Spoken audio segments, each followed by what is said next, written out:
If you feel stuck at work, doing everything you were told but not getting where it promised, you're not imagining it. For decades, we followed a script. Credentials first, linear careers, keep your head down, wait your turn. It worked, until it didn't. Now it's burning people out, boxing them in, and pushing them out of jobs, careers, entire industries. In this episode, we unpack the old game, the unspoken rules, the hustle culture, and systems that value efficiency over people. And we ask a simple question. What happens when work forgets the human element? This is the New Game, Old Game podcast.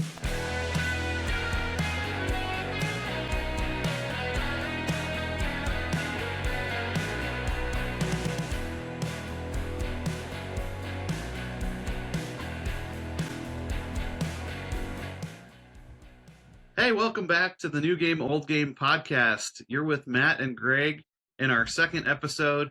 We're so grateful that you've joined us, and today's conversation is going to be really important. We understand in our first pilot episode, we really just introduced the New Game, Old Game podcast. We introduced ourselves. We're so glad that you are joining us in this discussion. In today's discussion, we really want to dig in. We want to describe and look at what do we mean by new game, old game. For some of our listeners, for some of you, this might be new terminology and new ideas. And so we want to flesh that out together. And again, have this be a group conversation, really, where you're just as involved in this as we are honored bringing it to you. So we're really excited about this conversation today. Yeah, 100%. I think as a listener, maybe think about where you're at currently in a career, or maybe you're in a transitional period, or maybe even careers that you've been in the past, and maybe how you see now looking back some of these things that we'll talk about as far as new game, old game, how they might have affected where you were and maybe decisions you've made and maybe where you're at today. So I think it's good to think about these things through a personal lens, certainly, but also take it in and maybe just give us your thoughts on what you think about what we're talking about. Absolutely. I'm really excited to get into this. And I know, Greg, you've lived this. I've lived this. A lot of our listeners can relate as well. So we want to start by reflecting back on kind of this old game idea. We want to think about and talk about what is the old game? What does that mean? How has that impacted us? How has that marked our careers? How has that influenced the paths that we've been on, that others around us have been on? And kind of what's the status of that? Does that game, does that approach, does that outlook still play a role today? And we think that it really doesn't. We see so much has changed in the world of work, in vocational choices, vocational paradigms, how people get from A to B. And really A is starting wherever you're at right now, and B is getting to that successful, productive, fulfilling vocation. And so, Greg, let's talk about what do we mean by old game? What are some of the old game mentalities or old rites of passage that maybe you see have dissipated or have faded over time? What do you think about that? I think old game, I can speak from personal, experience. Old game, when I was in the trades, right, and I was an apprentice learning from some really amazing men who were masters at what they did. It was, apprentice, go get the water 4 miles away, go do this, yelling, screaming. A good day for me in the trades back then was if I didn't get screamed at. I've considered that a win and a good day. Certainly I was learning, and looking back, I mean, it was the way it was, and I learned a lot. And I, to this day, I can pick up a pan and knife and make a wall look really good. So it was effective. I just don't know that it's effective anymore. And I've talked with companies here, local construction companies that are doing things very differently, and they're attracting this new workforce, and they're not doing it the way it was done with me, 30 years ago. So I think that's an old game way. I think old game is anything where you have a business owner or someone in business saying, these young generation, they're lazy, they don't want to work. It's like, cool, appreciate those thoughts. And maybe there are some lazy people, certainly in every generation, but expecting young people to play an old game the way it was I think is it's not realistic, and I don't think it's fair, and I don't think it's right, honestly, because who's to say those ways were the only right way? I think they were effective for a time. So I think what we're talking about, Matt, and I'll stop blabbering, is old game is not being able or wanting to or knowing that you should rethink, pivot, and grow as a business owner or as, I don't know, even as a person. Yeah. When you were speaking, I was instantly taken back to the first real job, the first professional setting that I was in. And I'll just share this because what you mentioned really resonates with me, especially going back to that time. My first professional exposure, my first real job in the workforce was in a very, very hierarchical setting. And so, kind of like you said, with, hey, go and fetch the water. In my experience, in my first role was similar. It was more like, hey, go and fetch the paper clips, or go and fetch the binders, or go and fetch the coffee or the sushi, and make sure that this group of people over here has everything they need, and that their hunger, their comfort, their tactical needs are kind of all being met. And that was formative in a way, probably in multiple ways, but in this sense of old game really kind of sticks with me, because there wasn't any uh, evaluation about abilities or my problem solving skills. It was just, hey, you're in this slot, and so you're going to do these things. And it is kind of a two-edged coin, right? Because they're in that team setting. I want to be clear, like, there was nothing wrong with me doing those tasks, and somebody had to do them. So I do honor that. I do acknowledge that and respect that fully. And yet at the same time, I think that approach today, and now that was almost, gosh, I don't know, 17, 18 years ago. That same approach today, I'm not sure would be quite as effective. And that approach, uh, even 40 years ago, 60 years ago, was more effective than it was when I went through it 17 or 18 years ago, and some exponentially, more effective, more normative than it would be at present day. So, um, anyhow, where it degrades is really, it is strictly old game. We're not in that model and in that story. We're not really looking at capacity. We're not really looking at problem solving in a critical, optimized kind of way. We're just strictly saying, you in this slot, this is what you do because tradition says, in this hierarchical structure, this is what you do. And so those unspoken rules, whether it's in a trade or in an office setting or anything in between, those are the things that we really want to raise. I think when we talk about the old game that we see falling away, and we want to ask questions about those. And I really like how you said, Greg, I know you work with a lot of business owners. You're closely in touch with what's happening in the marketplace, in the world of talent and hiring and retention. And the way this becomes really practical is just how you said in your story, in your example, um, using these approaches now and battling in this economy and trying to get ahead with this labor situation. I just think the old game approaches fall short, and owners, operators, leaders in all disciplines and all industries, uh, I think, will and do really struggle if all they stick to is the tradition laden, old fashioned, old game way of saying, this is how we do things, no questions about it. Just kind of fall in line. Right. You've seen that, right? With Yeah, personnel and hiring. Yeah, I think most businesses are still operating in that way. And I think, to use an old saying, and I don't even know where it came from because I am old, but it's the old game is long in the tooth, and it's been long in the tooth. And I think that the old game has needed an overhaul for a long time.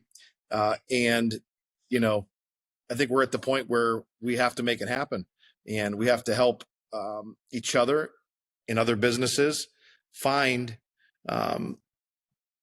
those areas where we can rethink, reorganize, and I think it's going to be challenging. But I think that's also good, because I think when there's growth, there's usually discomfort.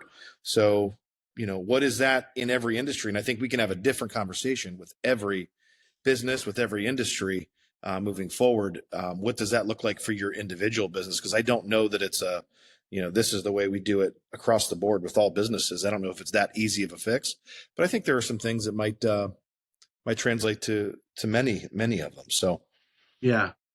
I would say real quick, Matt, you have this written down, and I want to make sure we say it. The old game isn't necessarily stupid or evil or wrong, right? I think there are things looking back that, wow, that was interesting, the way we did things in the past. It's not that it was any of those things. I just think it's not working anymore. And I think that businesses are seeing that, but they also don't know how to fix whatever problem they're running into with attracting and keeping this upcoming workforce. I think that there's just a misunderstanding there and a come together that needs to happen. So I'm thankful for those men that yelled and screamed at me. Right. Would I want to do it over again the exact same way? Probably not, but also the results are there. So it wasn't bad. And I know deep down, and I know this to this day, they cared about me, and that's why they were hard on me. Right. And I don't think that all has to go away. It's all rainbows and butterflies in the new game. Certainly it's not. We all have to adjust, but we all have to adjust to one another and not expect one group or another group to make the full move. Yeah. I think that's exactly right. Yeah, this discussion's not a criticism. This is not an exercise in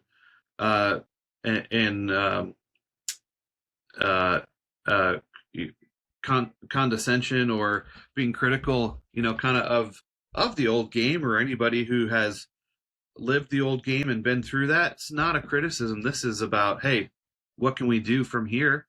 How can we learn and grow, from that, through that, with that? And that's really what our heart is. So just to throw that out there, we want this to be a learning and growing conversation, and all our conversations will be that way. That's our heart's desire. So one of the things that comes to my mind thinking about old game is the word stuck.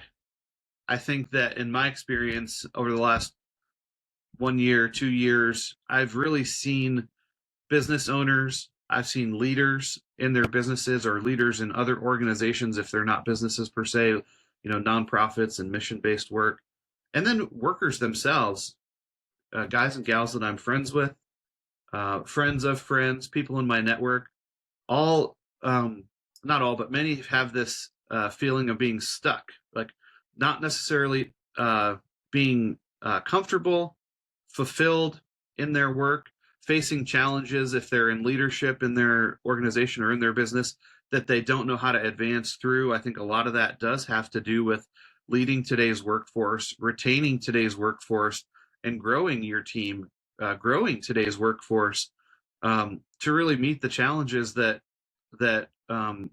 come to a business or a team in the year 2026. So I see that some of these old patterns and traditions that stem from old game thinking and honestly old game results. We're being honest about that. The things that work, the things that have been done before, had their place, had a measure of success. I think that those exact same approaches, rinsed and repeated, tried again today, have caused a lot of people to be stuck. And that's where we want to have conversations to help people recognize that, be aware of it, and then most importantly, get beyond being stuck. So if you're an employer or a manager, you can't hire for your team. If you're on a team and you're trying to advance, or you're trying to improve your vocational experience, improve your job output, or get to that next level, and you feel stuck, you're doing everything right, but some of these traditions of old game thinking and work life are just holding you back. We want to encourage you by way of having this discussion and and offer hope. We really believe that there's a positive new game approach that can revolutionize the world of work today and support you in helping you get to that next level of vocational life, helping you have actual breakthroughs in some of the practical ways that you feel stuck at work right now, whether that's hiring, whether that's retaining the best, or meeting other objectives with your team.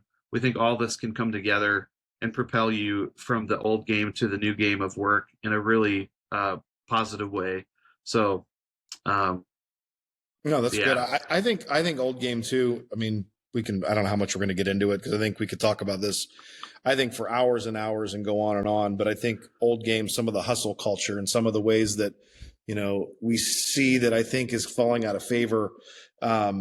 Work on Christmas Eve, make the money, do this. And I think that nothing wrong with people that hustle and work hard.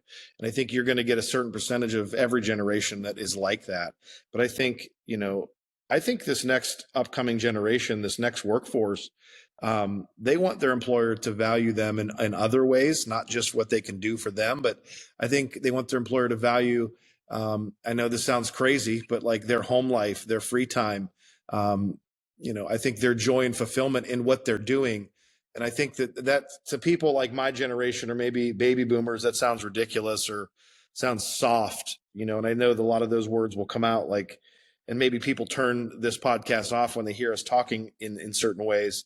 But I really think that rethinking how we treat people, maybe even in our training, in the hours worked, like the most, and again, we won't get into this, I guess, a lot today, but the most important thing any of us have is time. And I think people, are over pizza parties and let's go-karting as a team.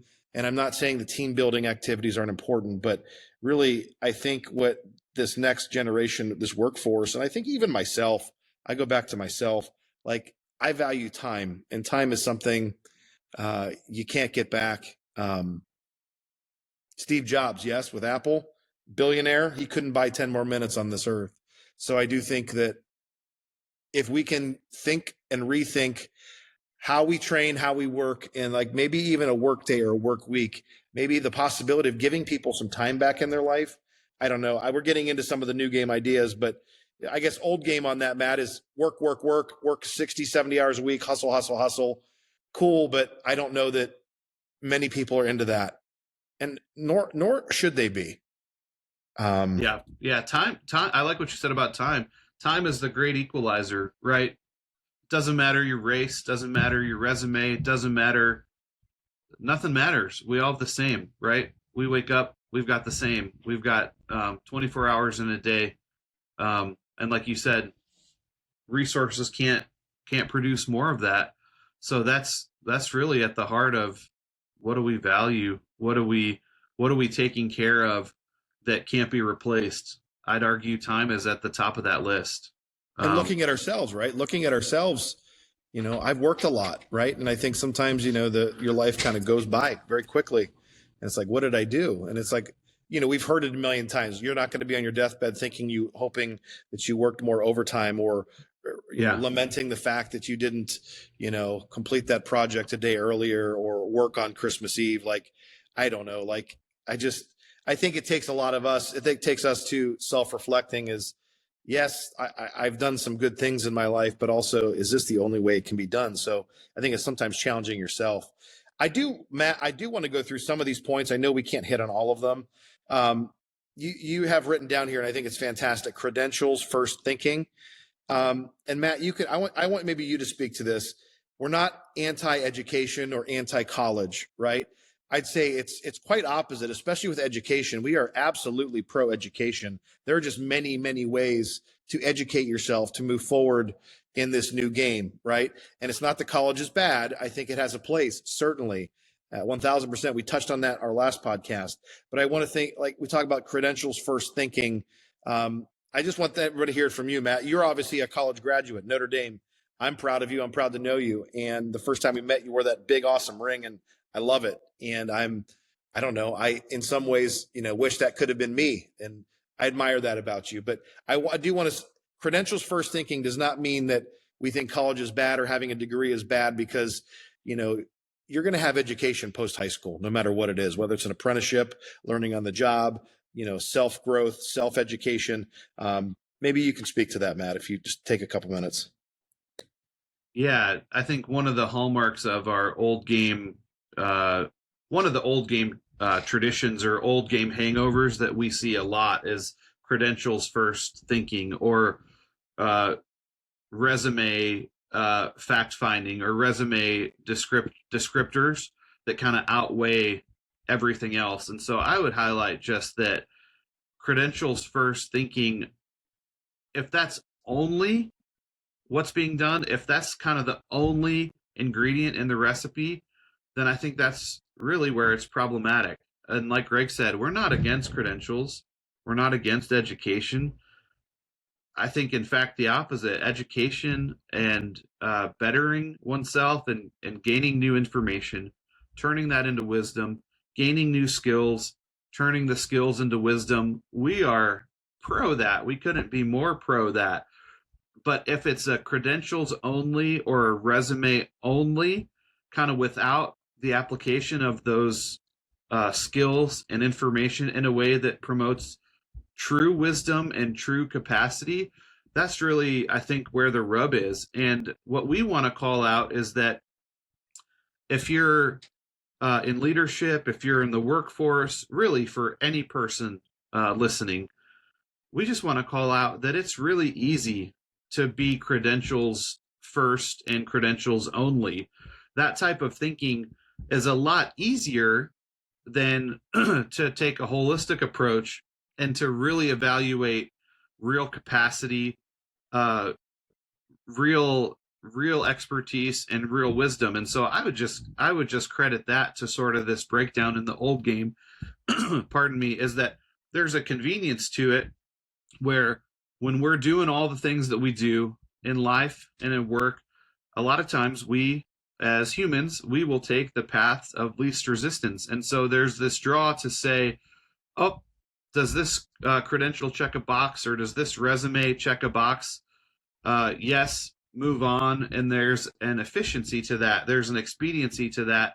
And what we want to say is, well, no, if that's the only barometer or metric we're using, then we could be harmed by the convenience of that old game thinking. And so what we want to put out there and what we want to advocate for is that we don't believe you'll be best served with prestige and signaling and shiny facets on pieces of paper, whether that's a certificate, a credential, or a resume.